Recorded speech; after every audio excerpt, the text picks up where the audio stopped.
स्ट्रोकनंतर काही लोकांसाठी शौचालयात व्यवस्थापन करणे खूप कठीण होऊ शकते.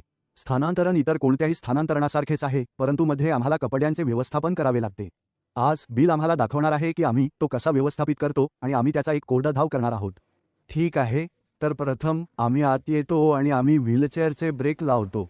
आम्ही पायांचे प्लेट्स काढून बाजूला ठेवतो. तर आम्ही बिलला खुर्चीतून उठायला मदत करतो.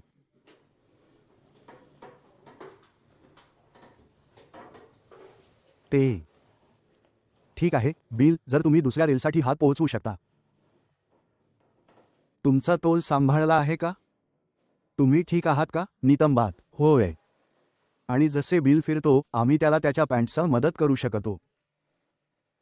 आणि जर तुम्ही पूर्णपणे फिरू शकता तर मी तुम्हाला शौचालयावर बसायला मदत करतो.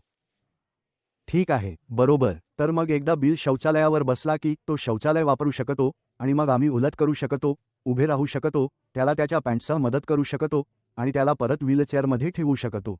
जेव्हा कोणी शौचालयात चालू शकत नाही किंवा शौचालयावर स्थानांतर करू शकत नाही, तेव्हा आम्ही हे चाक असलेले शॉवर कमोड खुर्ची वापरू शकतो.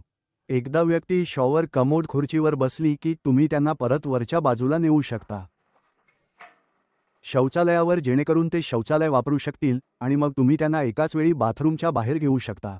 या प्रकारची शॉवर कमोड खुर्ची शौचालयात किंवा शॉवरिंग सहाय्यक म्हणून वापरली जाऊ शकते.